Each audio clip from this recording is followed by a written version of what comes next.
Assalamualaikum warahmatullahi wabarakatuh. Shalom, Om Swastiastu, Namo Buddhaya, dan salam kebajikan untuk kita semua. Halo semua, perkenalkan nama saya Muhammad Femas Hardiansyah dari Program Studi S1 Pendidikan Akuntansi Fakultas Ekonomika dan Bisnis Universitas Negeri Surabaya. Nah, di sini saya akan menjelaskan materi terkait jurnal penutup dan neraca saldo setelah penutupan. Nah, dari apa itu pengertiannya dari jurnal penutup, neraca saldo penutupan, terus kelebihannya, kegunaannya, dan cara membuatnya seperti apa. Nah, jadi di sini saya sudah menyiapkan materi terkait jurnal penutup dan juga neraca saldo setelah penutupan. Untuk materi bisa saya lanjutkan. Nah, yang pertama ada pengertian jurnal penutup. Nah, apa sih jurnal penutup itu? Kenapa harus ada jurnal penutup di dalam sebuah perusahaan atau industri? Mengapa jurnal penutup ini perlu dibuat? Nah, jadi jurnal penutup ini dibuat pada akhir periode akuntansi setelah laporan penyusunan keuangan perusahaan. Nah, jurnal ini perlu dibuat karena ada akun yang saldonya harus disesuaikan hingga sejumlah 0 agar tidak mempengaruhi transaksi pada periode berikutnya. Nah, jadi penyusunan jurnal penutup ini disesuaikan dengan kemampuan perusahaannya sendiri, seperti yang ada di CV, ada di firma, maupun ada di PT seperti itu. Nah, untuk yang selanjutnya, nah, apa sih tujuan dari pembuatan jurnal penutup ini dan apa fungsi dari jurnal penutup ini? Mengapa kita harus membuat jurnal penutup? Apa sih tujuan dan fungsinya?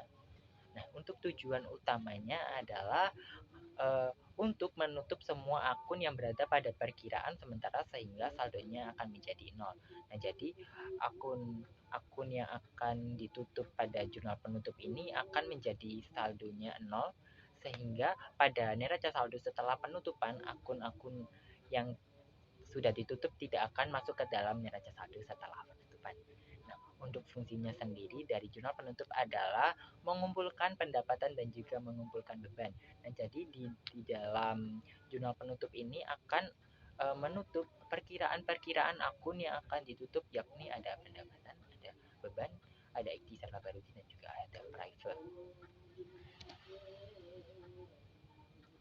Nah, di sini ada ketentuan akun dalam pembuatan jurnal penutup.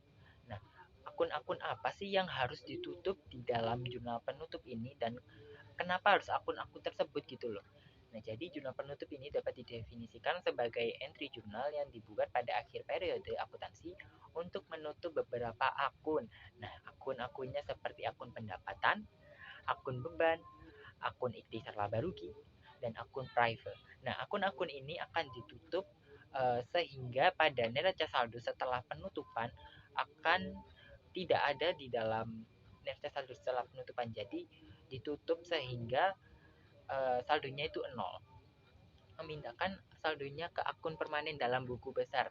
Nah, jadi yang dimaksud di sini setelah kita membuat jurnal penutup yakni ada akun pendapatan, akun beban, akun ikhtisar laba rugi, akun private, kita pindahkan ke dalam buku besar. Nah, jadi akun-akun yang kita akan tutup ini akan kita pindahkan ke buku besar karena di dalam buku besar ini masih akan berlanjut jika tidak akan ditutup. Nah, jadi pendapatan kita akan tutupkan menjadi saldonya nol, beban-beban akan ditutup menjadi nol, ikhtisar laba rugi yang akan masuk ke dalam modal kita akan menjadi nol, dan akun private yang akan kita tutup menjadi nol. Mohon maaf, untuk akun ikhtisar laba rugi ini akan bertambah atau akan berkurang seiring dengan apakah perusahaan akan mendapatkan pendapatan atau rugi. Jadi setelah kita mengetahui apakah perusahaan itu mendapatkan pendapatan, itu akan bertambah. Kalau kita mendapatkan rugi, perusahaan akan mendapatkan rugi, maka modal kita akan berkurang. Nah, di dalam sini ada akun-akun terkait yang akan ditutup. Nah, seperti yang saya jelaskan tadi ya, akun-akun yang akan ditutup ini ada akun pendapatan. Nah, akun pendapatan ini akan ditutup dengan ikhtisar laba rugi. Nah, jadi akun pendapatan ini seperti ada beberapa akun pendapatan, misalnya pendapatan jasa atau pendapatan sewa. Nah, pendapatan jasa dan pendapatan sewa ini ditutup dengan ikhtisar laba rugi. Nah, untuk yang kedua ada akun beban, yakni akun beban-beban akan ditutup ke dalam ikhtisar laba rugi juga. Jadi untuk akun beban-beban ini akan ditutup dengan ikhtisar laba rugi, kemudian beban-beban yang akan kita tutup. Jadi beban-beban ini tidak hanya satu ya, jadi di dalam perusahaan itu pasti banyak banget beban-beban yang digunakan seperti contohnya beban listrik, air dan telepon, beban gaji, beban penyusutan peralatan dan lain sebagainya. Nah, untuk yang ketiga adalah akun laba rugi yang ditutup ke dalam modal pemilik. Nah, jadi setelah kita mengetahui berapa besaran untuk pendapatan yang kita ketahui dari laporan keuangan dan juga berapa besaran rugi yang kita harus keluarkan untuk uh, yang harus kita keluarkan untuk menggantinya seperti itu. Jadi untuk akun laba rugi ini ditutup ke dalam modal pemilik. Untuk akun bila mendapatkan pendapatan, modal pemilik akan bertambah. Untuk akun laba rugi bila mendapatkan rugi, akun modal pemilik akan justru malah berkurang. Nah, untuk yang keempat adalah akun private yang akan ditutup ke dalam modal pemilik. Nah, jadi akun private ini atau pengambilan uang pribadi ini akan ditutup dengan modal kita. Jadi di sebuah perusahaan atau di sebuah industri itu pasti adanya seorang pemilik di dalamnya. Nah, pemilik ini pastinya akan mengambil beberapa uang untuk kepentingan pribadinya. Nah, jadi uang kepentingan pribadi ini tidak langsung diambil dari semua uang perusahaan. Jadi kita harus mentotalkan semua ke dalam penutupan akun modal pemilik ini. Yang tadi, yang ketiga ada akun laba rugi yang ditutup ke dalam modal.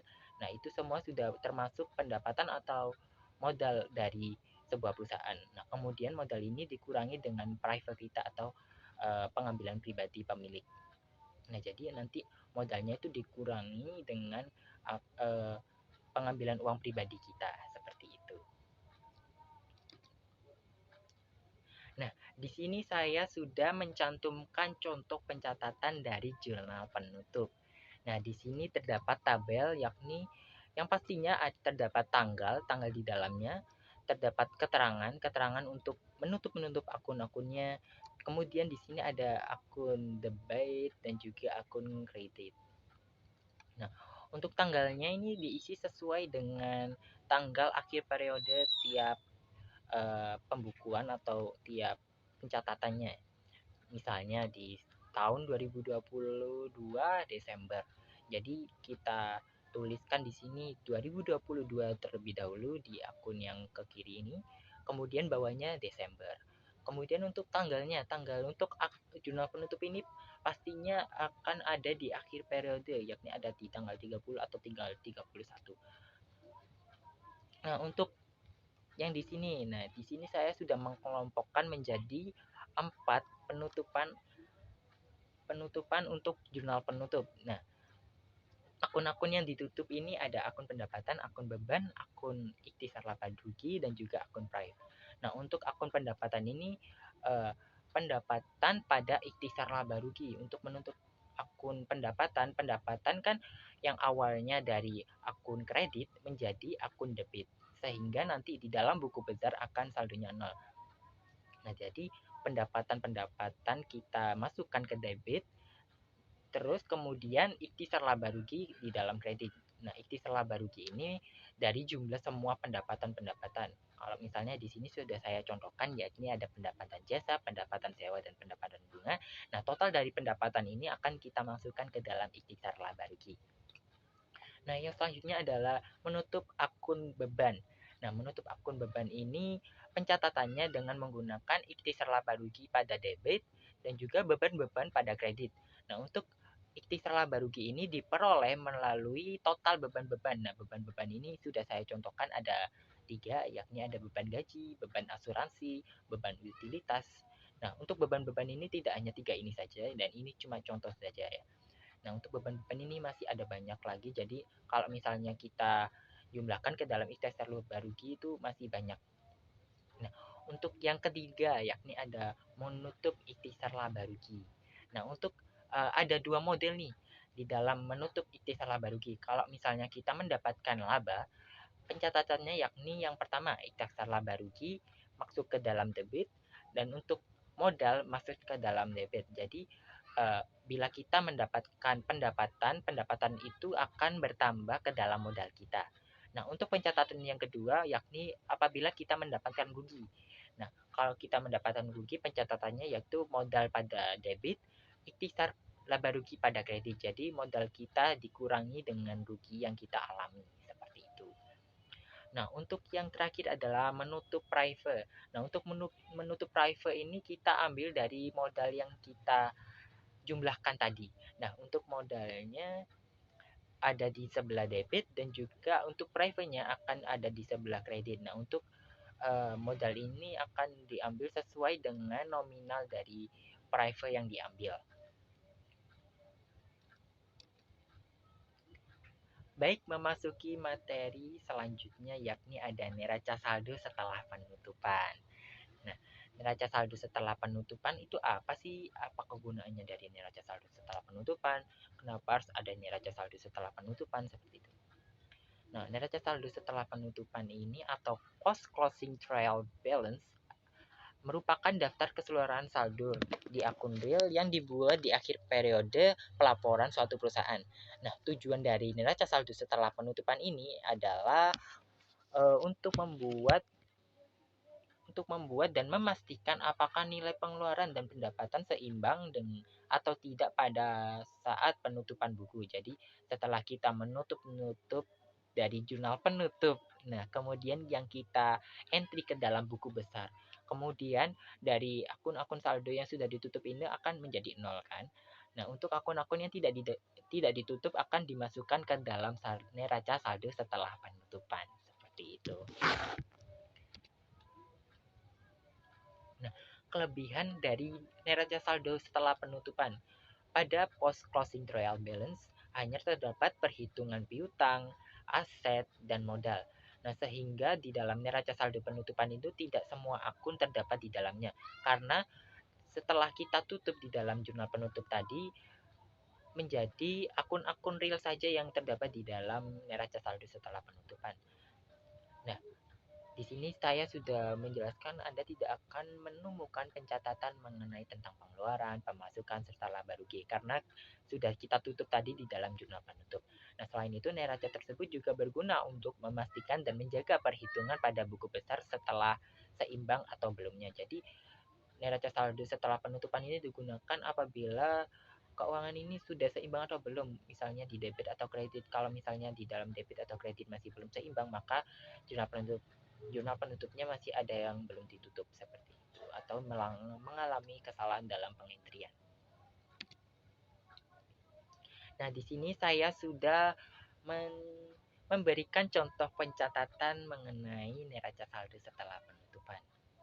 Nah, untuk di sini kita harus menuliskan nama perusahaan terlebih dahulu, terus kemudian yang di bawahnya ada neraca saldo setelah penutupan, terus ada periodenya, periode berapa. Nah, untuk tabel-tabel ini terdiri dari 4 kolom, yakni ada nama akun, debit, dan juga kredit. Nah, untuk nomor akun-akun ini kita peroleh melalui akun-akun yang tidak ditutup. Dan juga untuk nama akun ini juga akun-akun yang belum ditutup ya, seperti itu. Nah, untuk nominalnya kita ambil melalui neraca lajur. Neraca lajur ini kita ambil kemudian kita masukkan ke dalam neraca saldo setelah penutupan. Nah, untuk yang membedakan di sini dari yang lain adalah pada saat pencatatan modal yang terjadi di neraca saldo setelah penutupan. Nah, untuk modalnya ini tidak diambil melalui neraca lajur, melainkan kita ambil melalui laporan perubahan modal.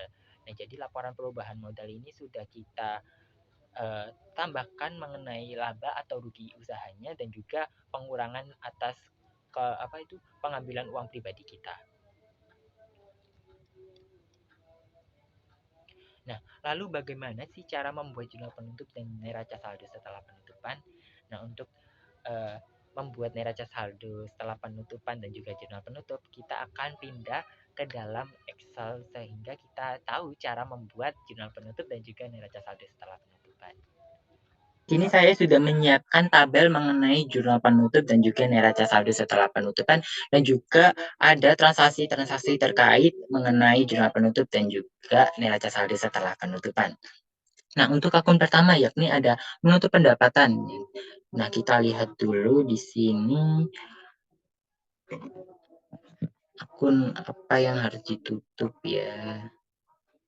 Untuk yang pertama ada akun pendapatan. Kita lihat di sini ada pendapatan apa saja. Nah, di sini ada pendapatan jasa. Jadi mari kita tutup untuk pendapatan jasa.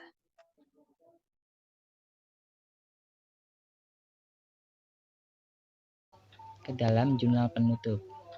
Jadi di sini pendapatan jasa, pendapatan. Kok ini kok miring kanan ya?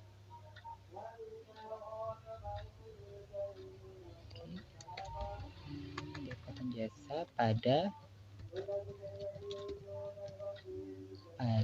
ikhtisar laba rugi. Nah, gini, untuk akun kredit itu kita harus herongkan agak ke kanan. Jadi kita beri spasi.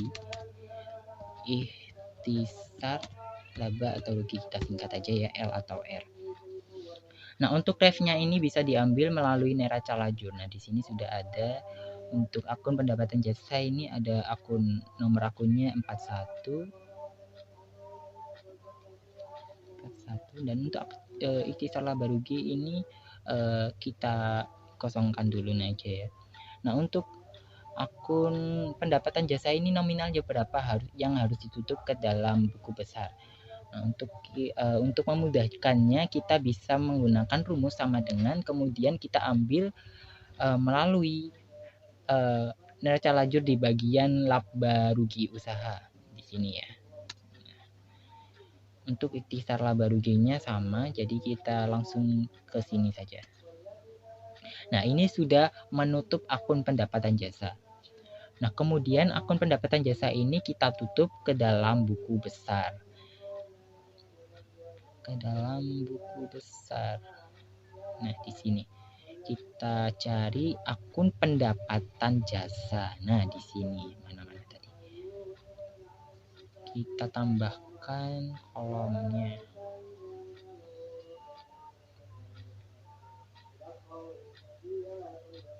Nah, jadi setelah kita membuat jurnal penutup itu, kita langsung mengentrinya ke dalam buku besar, sehingga di dalam buku besar nanti akun-akun yang ditutup itu saldonya akan menjadi 0.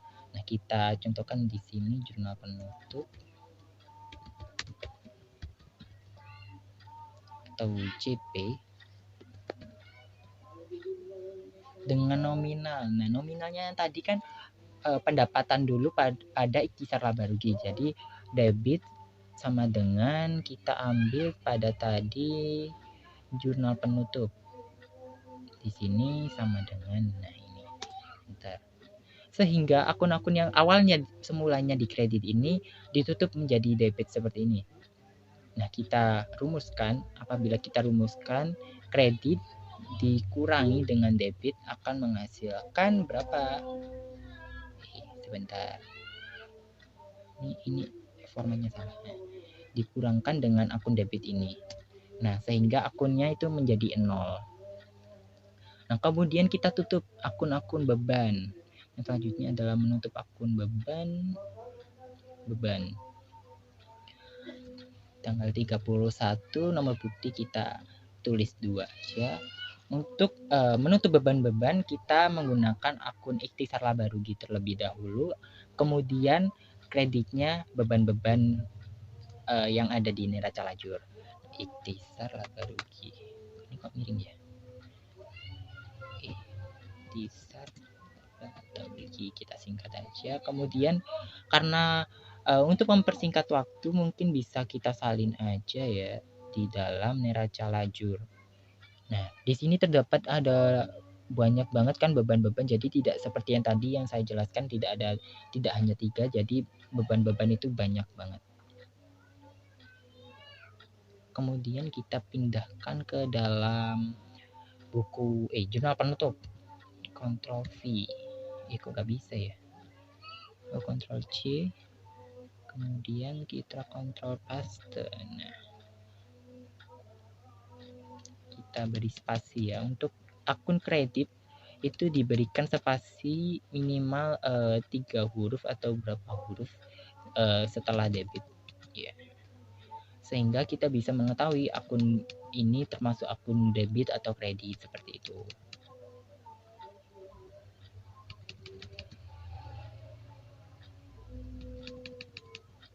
Kebanyakan.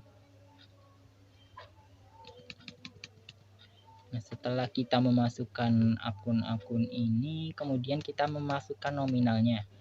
Nah, untuk akun-akun beban-beban ini kan pastinya banyak ya, sehingga kita tidak mengetahui berapa nominalnya dari ikhtisar laba rugi ini. Nah, untuk menghitung ikhtisar laba rugi ini kita harus mencari nominal dari beban-bebannya. Nah, untuk mencari nominalnya ini kita ambil melalui neraca lajur.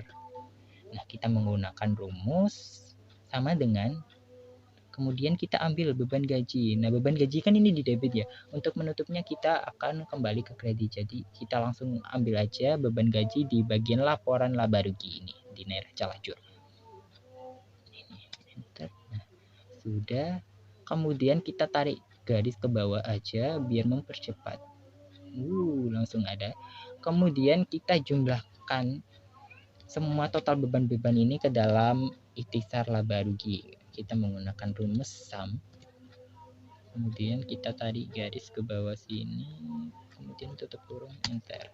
Nah, jadi total dari beban-beban yang akan ditutup ke dalam ikhtisar laba rugi adalah senilai 16.245.000. Nah, yang ketiga, menutup akun ikhtisar laba rugi. Nah, untuk menutup ikhtisar laba rugi ini kita lihat dulu di laporan keuangan apakah mendapatkan laba atau rugi dalam usahanya.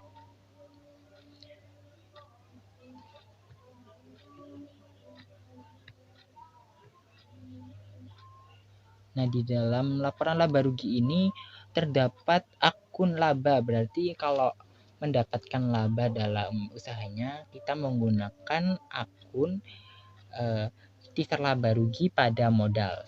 Jadi di sini ikhtisar laba rugi pada modal pemilik. Modal pemilik.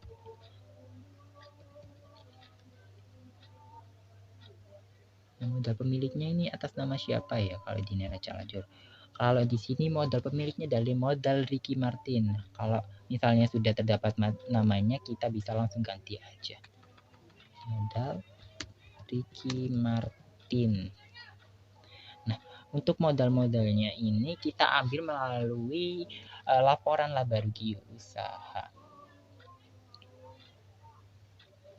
Jadi sama dengan untuk akun ikhtisar laba rugi ini menutupnya dengan akun yang untuk nominalnya masuk ke dalam laporan keuangan yang ada di dalam laporan perubahan modal, yakni yang ada modal akhir ini, modal akhir yakni ada 12.205.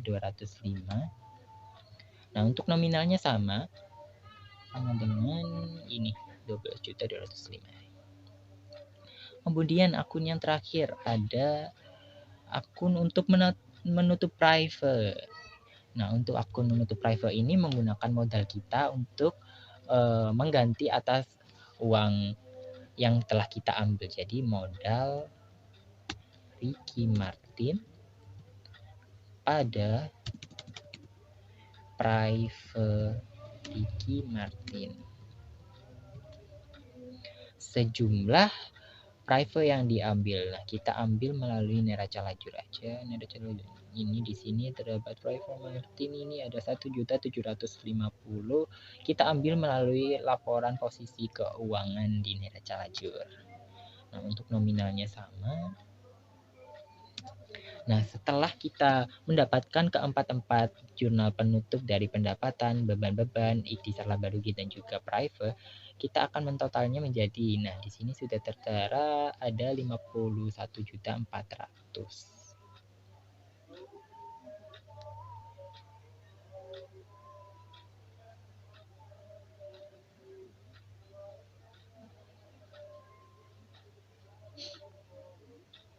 Kemudian kita membuatnya ke dalam neraca saldo.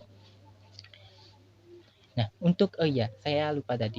Untuk setelah kita membuat jurnal penutup ini, kita entrikan ke dalam buku besar seperti yang saya jelaskan tadi di awal, yang pendapatan jasa. Nah, kita masukkan ke dalam buku besar, kemudian kita entrikan kembali ke dalam neraca saldo untuk menemukan akun-akun yang sudah ditutup atau belum. Nah, di sini akun-akun yang tidak ditutup terdapat nomor akun dari, kita lihat di neraca lajur, karena akun-akun yang ditutup ini ada pendapatan, ada beban-beban dari total ini. Kita blok saja. Private kita tutup, pendapatan jasa kita tutup, beban-beban juga kita tutup. Nah, untuk akun-akun yang termasuk di dalam akun neraca saldo setelah penutupan, di sini terdapat akun kas, piutang, perlengkapan, asuransi di badan muka, perlengkapan sampai dengan modal Ricky Martin. Jadi kita copy aja, kemudian kita masukkan ke dalam neraca saldo setelah penutupan. Ctrl V. Salah. Di sini ya, Ctrl V. Nah, untuk nomor akunnya kita juga ambil di dalam neraca lajur. Di sini sudah terdapat nomor akunnya, kita tinggal copy aja.